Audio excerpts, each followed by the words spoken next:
Welcome to episode 5 of the Family Office Sherpa podcast. My name is Shaun Parkin, founder and managing director of Family Office Specialists Hall Road Investments. I'm Australian and I'm based in sunny Perth.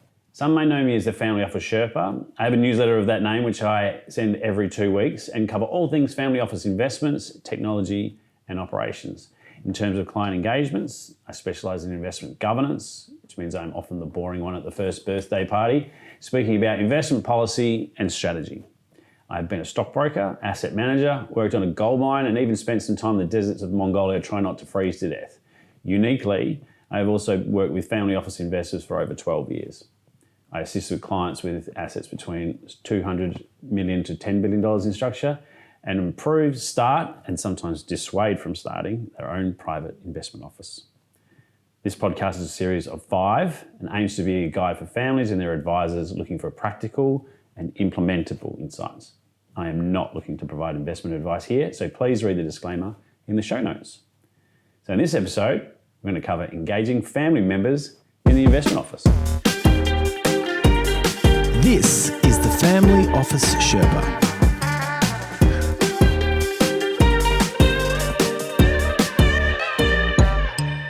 So what are we talking about? If you cast your mind back to the first and second episode of this podcast series, we talked about bringing people along for the journey. So getting people to come on with the investment policy and strategy and the purpose of the investment office. What this is talking about is getting the family members in particular to come along with that journey. What we're really looking to do is engage them with the investments, but also the way that we are investing, the way the office is structured, the investment team, resourcing, even becoming members of that investment team. Because if you can't engage them, you can't get them to come on that journey with you, they will not follow you anywhere.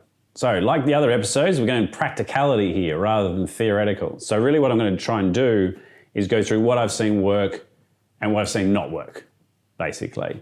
So let's go through the 4 things that I think I've seen work incredibly well in a practical sense, not ideas, not an idea of the way that we should do this, but actually those that have been successful in engaging those family members in the investment process. So get them to engage with the investment policy. We had that whole episode around the investment policy. Have them a part of the process when you develop it. A lot of the engagements that I work on, I see with the investment committee, and that investment committee is a governance structure. And they always work better when you've got family members and principals as a part of that process. Because ultimately the assets are being managed for them and the next generation, the generation afterwards. So get them to be a part of that process. Don't just hand them a document and say, this is the investment policy and strategy that we've all come up with. No. Bring them along, have them go into it, have them put their own flavour on it. Because it's a document about what's important to them. So make them part of it. It sounds like it should be a normal function or something that everyone does, but they don't. So make sure you do that. Make it easy to read. This is the investment policy again. Make it easy to read. Strip out as much jargon as you can without dumbing it down. We still have to use the right terminology and categorization and segmentation, but bring them along with it. And if you can't bring them along with it, if they're sitting there going, what does that word mean? And what are they talking about? This sounds like crap, right? So really bring them along. So I've seen people sit in the back of these rooms and say, and I know that they've got questions, but they just haven't asked because we've lost them with the jargon.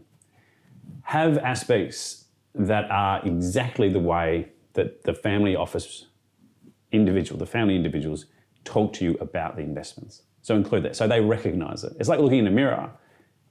That's what I said. That's what I believe in. That's in the investment policy. This is my investment policy now. So have that as part of it as well. And it may sound counterintuitive, but lean into their biases. Like lean into the fact that they like property, lean into the fact that they like impact or environment, social governance, or don't like environment, social governance and impact. We see that too. Really dig into what they're interested in, what they're interested in finding out about, what they know about, what they're looking to learn more about. Like lean into that part of it. Really include that in the investment policy. Again, in the language that we talked about. Because they're the ones that are going to be the stewards going forward. And they're the ones that need to be comfortable that it's being managed in the way that they can understand. So the other thing I've seen work really well is giving them a portfolio or a slice of the portfolio. Make it accessible with real world impacts. If it loses money, they lose money. If they make money, right? Then nothing narrows the focus like actual money against an investment. We saw it in particular around sort of recent volatility over COVID, when energy stocks did very poorly, environmental, social, and governance investments did incredibly well, as opposed to the more classic investments, and that engaged a lot of the next generation that were heavily involved in sort of renewables and things like that. Obviously, that's kind of switched a little bit, but it was such a good thing to see them manage a portfolio, have profit and loss and income and capital gains as part of an impact into their bottom line as well. So do that. Give them a portfolio. The investment teams can still manage the barriers or the guardrails for that portfolio and give it to a trusted advisor in terms of implementation, or have them implement it themselves. All these are different things, right? But get them engaged, and like I said, nothing narrows the focus like potentially losing money. Make it an extension of them. This is their portfolio. Make it an extension of them, not just the aggregate portfolio that we're dealing with here. Make it representative of them, right? So they can see it, have their name on it. Call it if it was mine, it'd be Shaun's special interest portfolio or something like that, right? So have it named them so we can see a P&L in the reporting and they can be engaged with it. As I said, lean into their interests and make it easy to implement and track. I can't say this enough. Use single stocks and listed entities if you can, because that creates an easy tracking system, and it's incredibly inexpensive to implement, and they price daily and all sorts of things. Exchange traded funds are incredibly helpful too. Exchange traded funds we've seen used quite a lot because they do have a significant number of them now. They're inexpensive. You get diversity through them as well. You don't just buy one single exposure, you can buy multiple. So we're starting to see that being used as well. But yeah, give them a portfolio, number 2. Number 3, provide a narrative.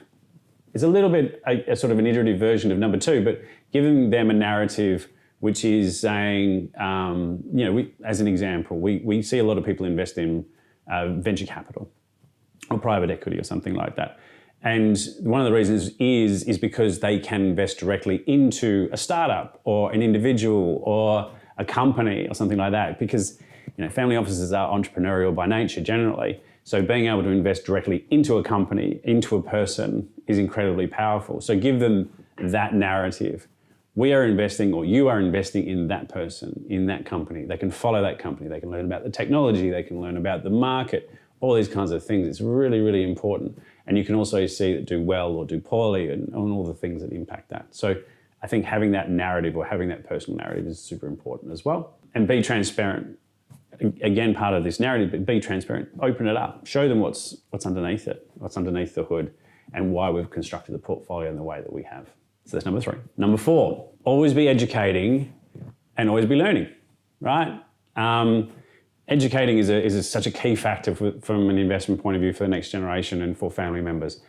Don't assume that everyone understands the language, but also don't assume that you can't learn something as well, right? Especially, people that have made significant amounts of money from being exceptionally good at one particular thing. Also, next generations in particular are bringing in a significant amount of intellectual rigor and intellectual property that we don't have.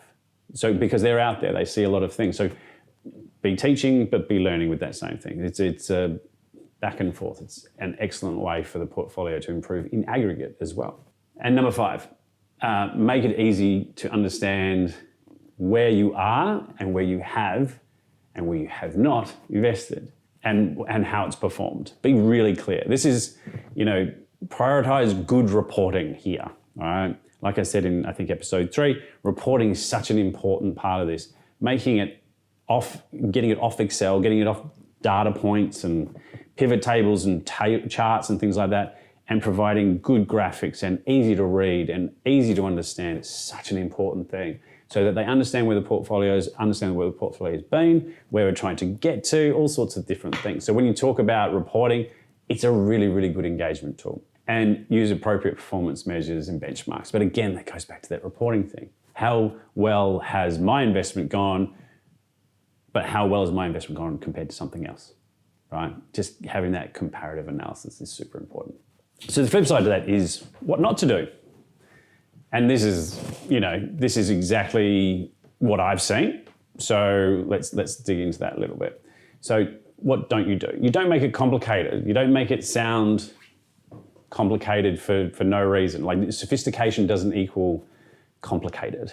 And you're trying to engage people here. So don't, like I said, don't use the jargon, keep it in normal conversational language, but really try to understand what they know. And if they don't know, then ask questions of them. Do you know what we're talking about here? Do you understand the reasons why we've done this? You're the chief questioner here. And I'm talking, and I know I'm probably going a little bit all over the place in terms of who this is that I'm speaking on behalf of here, but really what we're dealing with is the investment people. Like, be it family members, be it internal investment people, be it external advisors, you're the ones that are trying to engage these people. So that's who I'm talking to. Don't ignore components that don't exactly match what you believe to be the investment, right? We do see this with some institutional style investors and advisors, which is, this is how we should do it. And all that other stuff is just noise and all the rest of it. This is the way we should do it. No, because that's what they're interested in. Don't ignore them just because it doesn't fit within your strategic asset allocation or tactical asset allocation or your asset class definitions or anything like that. Make sure you're inclusive of those things, even if you don't believe that they are specifically required in the portfolio, if they're an engagement tool for that next generation or that family member. Don't exclude people from the process. I hate to see it when it's like, all right, guys, thanks. We're just going to talk about this now. I'm like, how good would it be just to include everyone on the next iteration of the performance of the portfolio? Just because you don't think they'll be interested in it or it's not part of their remit. Try to include people. Include people even if you don't think that they're going to be interested. Don't default that, oh, this is going to be super boring or this is not going to be within, they're not going to understand it or they're not going to want to understand it. Just ask, try, keep trying, always. Would you like to be included in this? Would you like to help us with this? Would you like to understand this? Do you want to know why we got to this point here? Just asking these questions is so helpful, so important. Don't make it detailed to the point where you're proved correct in that previous statement, right? Don't dig so deeply into it all the time. Like, do your due diligence, do your analysis, do all that sort of stuff. But if your purpose is less around portfolio construction conversations, it's more around trying to engage people, then don't get too bogged down into the weeds, all right? There's another time for that. And again, that's really part of your process as the investment person. But if you're attempting to engage with people, don't get so deep in the weeds and all over the place that they'll go, well, I'm already lost, right? So just think about it. Be as empathetic as you can be, right? Speak to people rather than at people. Being didactic in this situation is incredibly negative. This is how you should do it. If you do it this way, you're stupid. If you do it this way, that's the wrong way. Just understand that there is different ways of thinking and you have to, again, bring it along for the journey. We're not here this is not a university lecture. This is ultimately their money and their money that will outlast them, hopefully. So really what we're trying to do is to make sure that they become good stewards. And like I said, try not to say, oh, this won't interest you, or this will bore you, or that sort of thing. I think that's what I hear most of. That's why I wanted to have that as the last point. So that's engaging the family members, the next generation. We also talk to things around impact and ESG and things like that. But ultimately, that's getting a little bit too deep into it. I think what we're trying to do today is just to understand these are some of the really practical methods you can use to engage family members. Thanks. Hope you enjoyed it.